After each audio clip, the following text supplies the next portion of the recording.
queridos, eu vou terminar só rapidinho com vocês, que já ficou bem extensa, eu gostaria que ficasse menos extensa, mas como eu disse para vocês, eu vou ficar melhor. Em nome de Jesus, os próximos eu vou conseguir explicar melhor, reduzir em menos tempo. Mas só terminando aqui com vocês a conclusão lá do subsídio, que é assim, ó, eu tinha falado o último parágrafo para vocês, que assim, esses atos são ao mesmo tempo reais e proféticos segundo Josué, isto é, do seu Jesus, Cristo, nosso Salvador. Então, ó, a era de Josué representa o ápice da fé conjunta e da fidelidade no Antigo Testamento. E como tal, ela também é profética em relação à fé dos remanescentes de Israel. No final dos tempos, que irão triunfar sobre seus inimigos no dia do Senhor. Da mesma forma, o livro de Josué ilustra o atual conflito do povo de Deus contra os poderes malignos, contra os iníquos reais e príncipes do mundo invisível,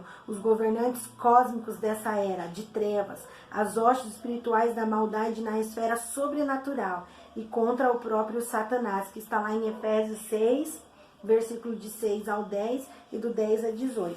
Essa guerra espiritual é enfrentada quando o crente se esforça fervorosamente para possuir tudo que Deus lhe prometeu em Cristo, que está lá em Efésios 1 e 3. E rapidinho, agora eu vou falar a conclusão para vocês.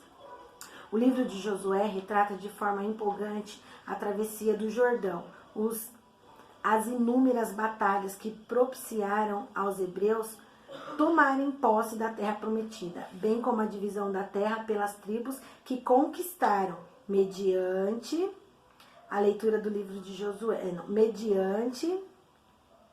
pulei aqui, que conquistaram os territórios que lhes foram concedidos por herança. Deixa eu voltar aqui um pouquinho, senão eu não vou entender nada. O livro de Josué retrata de forma empolgante a travessia do Jordão, as inúmeras batalhas que propiciaram aos hebreus tomarem posse da terra prometida, bem como a divisão da terra pelas tribos que conquistaram os territórios que lhes foram concedidos por herança.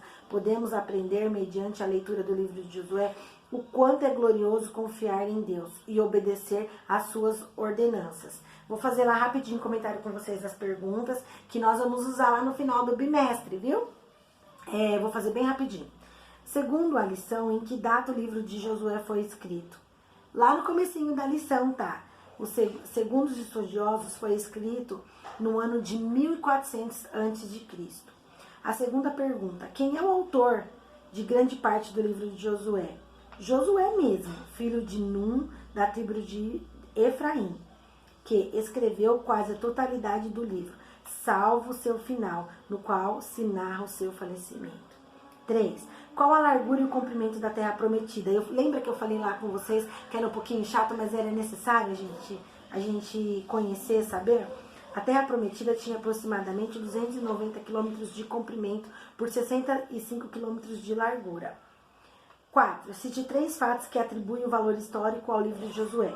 O livro de Josué tem extraordinário valor histórico, por narrar como o povo de Deus atravessou milagrosamente o Rio Jordão, no período das cheias, a queda de Jericó, bem como a conquista e a divisão da terra prometida. 5. Qual era o propósito do livro de Josué?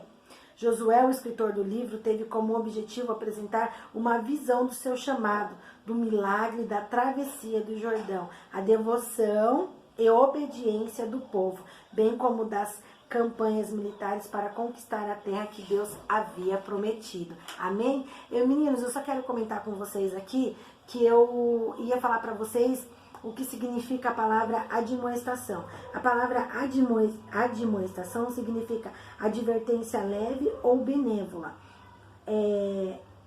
Adnomenda, conselho, conselho. Advertência pública que se faz aos meios competentes para anunciar os nomes daqueles que desejam contrair matrimônio ou uma proclamação. Então, isso é o que significa a palavra admoestação, que eu queria comentar com vocês lá no tópico 1, no item 1, que tinha essa palavra lá, admoestação. Então, é no 1 e no tópico 1 e no item 1, certo? Depois também eu queria falar para vocês o que cadê aqui? Eu fiz uma pergunta, eu comentei com vocês aqui, lá no item 2, o propósito e a divisão e o valor do livro de Josué. Lá no último item 3, no valor, eu perguntei para vocês por que os livros canônicos mencionam as façanhas, mas também os erros cometidos pelos heróis da fé. O que é isso, os livros canônicos, né? Canone bíblico ou canone das escrituras é a lista de texto ou livros religiosos que uma determinada comunidade aceita como sendo inspirados por Deus e autoritativos. Os fiéis consideram os livros canônicos como sendo inspirados por Deus ou como expressando a história autoritativa da relação entre Deus e seu povo, tá? Que foi aquela partinha que eu deixei meio em dúvida.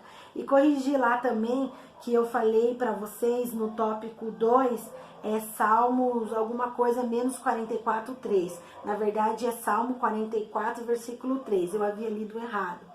E também corrigi a fala que eu disse que era até os dias atuais 2220. Não, os dias atuais nós estamos ainda no ano de 2020. Eu já falei lá 2220. Não, é ano 2020. Amém, meninos? Que o Senhor Jesus possa abençoar vocês.